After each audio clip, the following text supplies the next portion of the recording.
Assalamualaikum warahmatullahi wabarakatuh. Bertemu kembali dengan kami di channel KMS Media. Terima kasih telah menyimak, like, komen, dan subscribe. Semoga hari ini kita semua senantiasa diberikan kesehatan, kesabaran, ketabahan, dan rezeki yang berlimpah serta ilmu yang manfaat dan barokah. Amin. Ini kita akan mengisahkan tentang Maung Bodas yang sangat populer di tengah-tengah masyarakat Ciamis khususnya. Legenda Maung Panjalu cukup terkenal di masyarakat Sunda, khususnya warga Panjalu Ciamis. Menurut cerita, Maung Panjalu merupakan jelmaan dari cucu kembar Prabu Siliwangi akibat melanggar larangan. Dua cucu kembar Prabu Siliwangi berubah menjadi harimau atau maung dalam bahasa Sunda. Hingga suatu saat, dua maung tersebut diselamatkan oleh Raja Panjalu sehingga mereka berjanji akan melindungi warga Panjalu.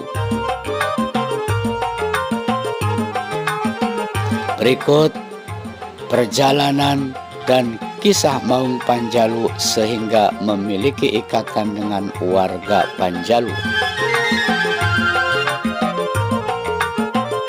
Dikisahkan, seorang putri dari kerajaan Pajajaran bernama Dwi Suci Larang dipinang oleh seorang pangeran dari Majapahit yang bernama Pangeran Gajah Wulung, yang merupakan putra dari Prabu Brawijaya, Raja Majapahit. Ketika Dewi Suci Larang telah mengandung dan usia kandungannya semakin mendekati persalinan, ia meminta agar dapat melahirkan di tanah kelahirannya, yaitu di Pajajaran. Sang pangeran pun mau tidak mau harus menyetujui permintaan istrinya itu.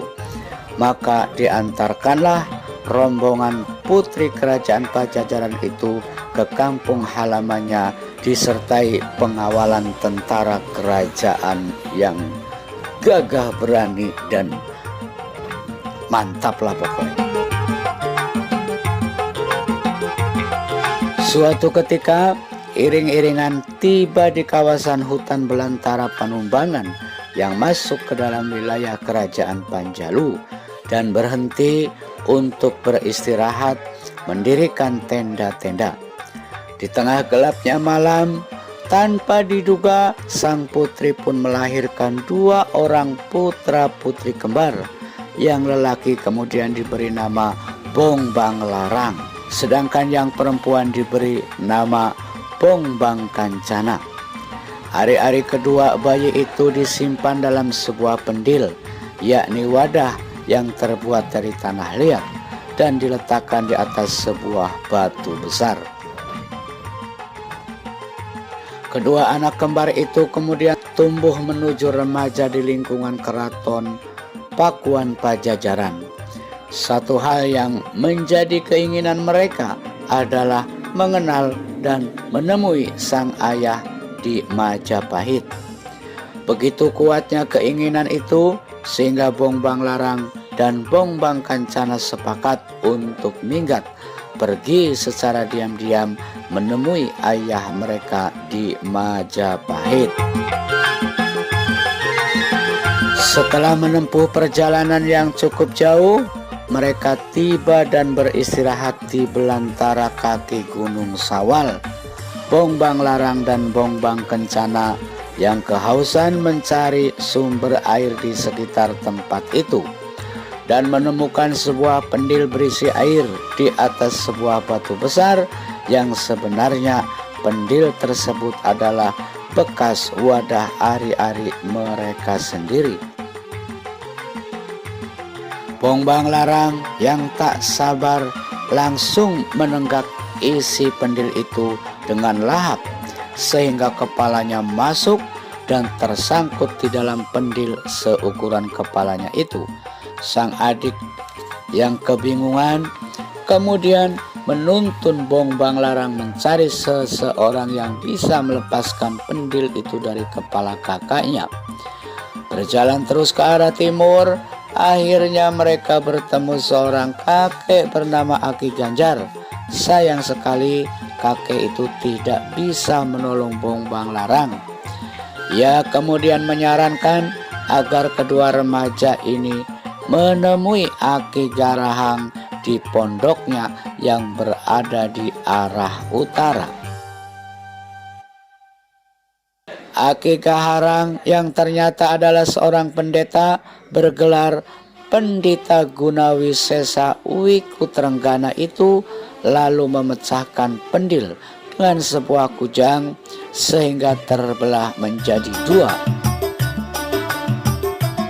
Kujang milik sang pendeta ini sampai sekarang masih tersimpan di Pasucian Bumi Alit. Karena kesaktian sang pendeta, maka pendil yang terbelah dua itu yang sebelah membentuk menjadi selokan cipang buangan, sedangkan sebelah lainnya menjadi kulah atau kolam mata air bernama Pangbuangan. Sebagai tanda terima kasih, kedua remaja itu kemudian mengabdi kepada Aki Garahang di padepokannya sebelum mereka melanjutkan perjalanannya ke Majapahit.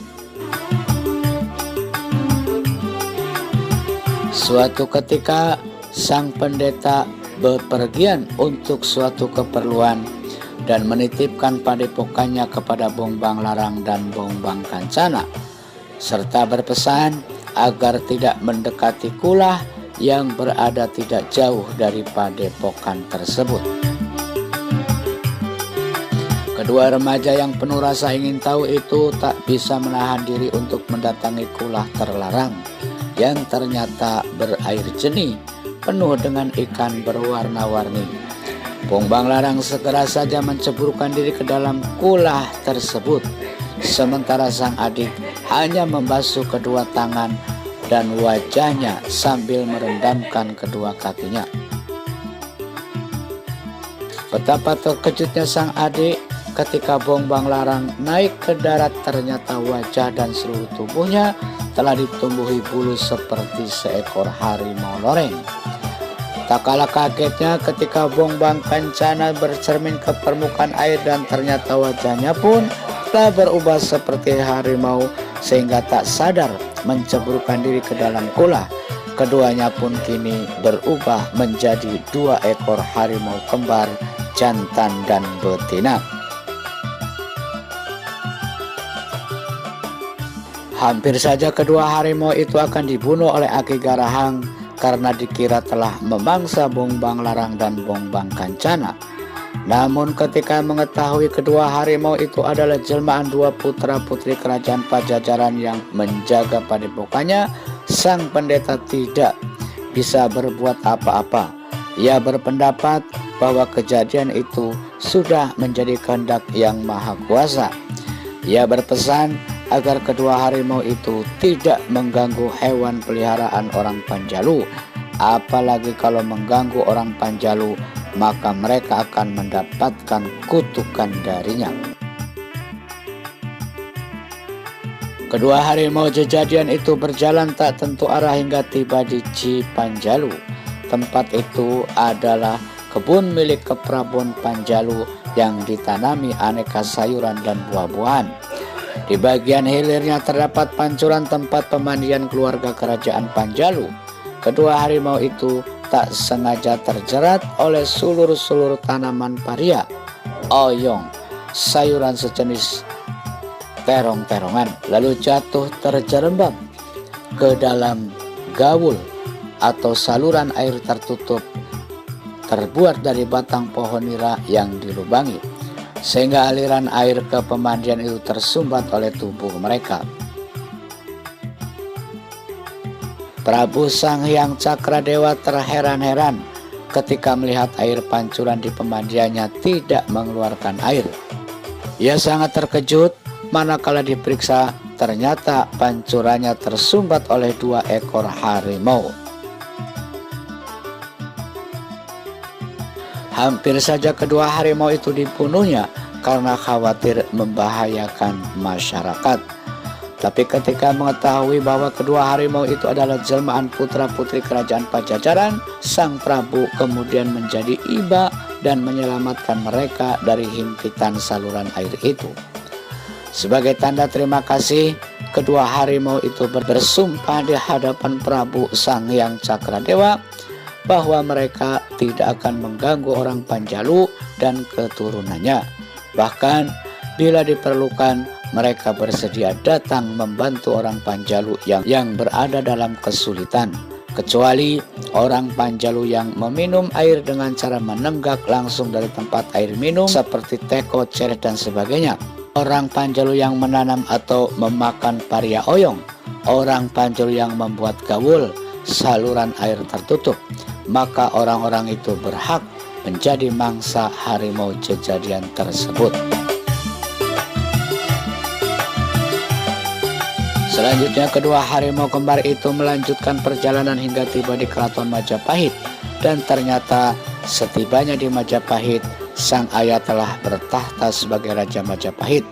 Sang Prabu sangat terharu dengan kisah perjalanan kedua putra-putri kembarnya tersebut.